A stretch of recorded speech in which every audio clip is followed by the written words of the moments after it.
गुना शिवपुरी अशोकनगर संसदीय क्षेत्र के सांसद डॉक्टर केपी यादव ने प्रश्नकाल के दौरान युवा खेल प्रतिभाओं से संबंधित तारांकित प्रश्न पूछा। सांसद डॉक्टर केपी यादव के द्वारा लोकसभा में बोलते हुए सबसे पहले टोक्यो में चल रहे ओलंपिक खेलों में भारतीय पदक विजेताओं को बधाई और प्रतिस्पर्धी खिलाड़ियों के प्रति शुभकामनाएं दी। सांसद यादव ने कहा कि क्या अंतर्राष्ट्रीय खेलों की मेजबानी करने में भारत सक्षम हो चुका है? सरकार का देश में ओलंपिक खेलों के आयोजन संबंधी कोई लक्ष्य है क्या? अपने संसदीय क्षेत्र के युवाओं को खेलों से जोड़ने सांसद डॉक्टर केपी यादव ने पूछा कि मध्य प्रदेश में युवाओं के खेल प्रशिक्षण कार्यक्रम की संभावना के बारे में सरकार का क्या विचार है। गुना संसदीय क्षेत्र के ग्रामीण युवाओं को खेलों से जोड़ने के लिए सरकार स्पोर्ट्स कॉम्प्लेक्स जैसी सुविधाओं पर विचार कर रही है।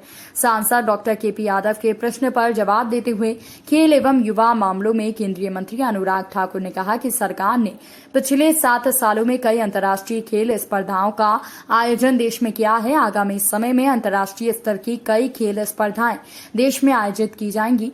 साथ ही ओलंपिक खेल के आयोजन के संबंध में उत्तर देते हुए उन्होंने कहा कि आईओसी यदि प्रस्ताव देती है तो उस पर विचार किया जाएगा और नेशनल स्पोर्ट्स फेडरेशन यदि कोई अंतर्राष्ट्रीय टूर्नामेंट कराना चाहती है तो लिखित में प्रस्ताव दे। पिछले 7 वर्षों में जो प्रस्ताव सरकार को प्राप्त हुए हैं, सरकार ने उनको विचार कर खेलों का आयोजन अवश्य कराया है। संसदीय क्षेत्रों में ग्रामीण युवाओं को खेल प्रतिभाओं से जोड़ने संबंधी प्रश्न का उत्तर देते हुए शिवपुरी में हॉकी का सिंथेटिक स्टेडियम बनाने का काम चल रहा है। आगे भी सरकार के विभिन्न चरणबद्ध लक्ष्य हैं जो भविष्य में मूर्त रूप लेंगे। गौरतलब है कि क्षेत्र के युवाओं के द्वारा खेल प्रशिक्षण सुविधा के नाम पर आवाजें उठती रही हैं। उसी तारतम्य में इलाके के युवाओं की आवाज को सांसद डॉक्टर केपी यादव ने संसद में रखा, जिससे खेल प्रेमियों में हर्ष व्यक्त किया।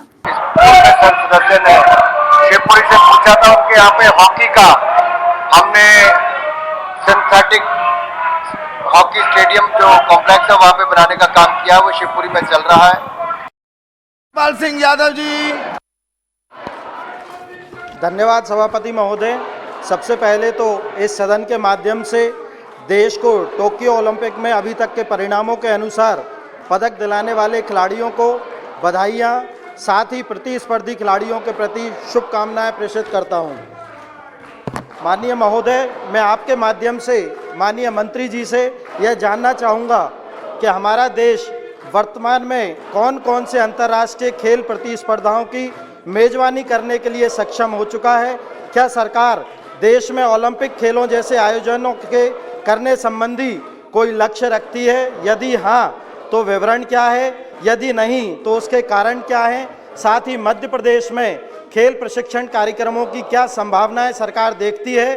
साथ ही मेरे संसदीय क्षेत्र के जिला अशोकनगर गुना शिवपुरी में ग्रामीण क्षेत्रों के युवाओं को खेल से जोड़ने के लिए क्या सरकार स्पोर्ट्स कॉम्प्लेक्स जैसी योजनाओं पर विचार कर रही है? माननीय मंत्री जी।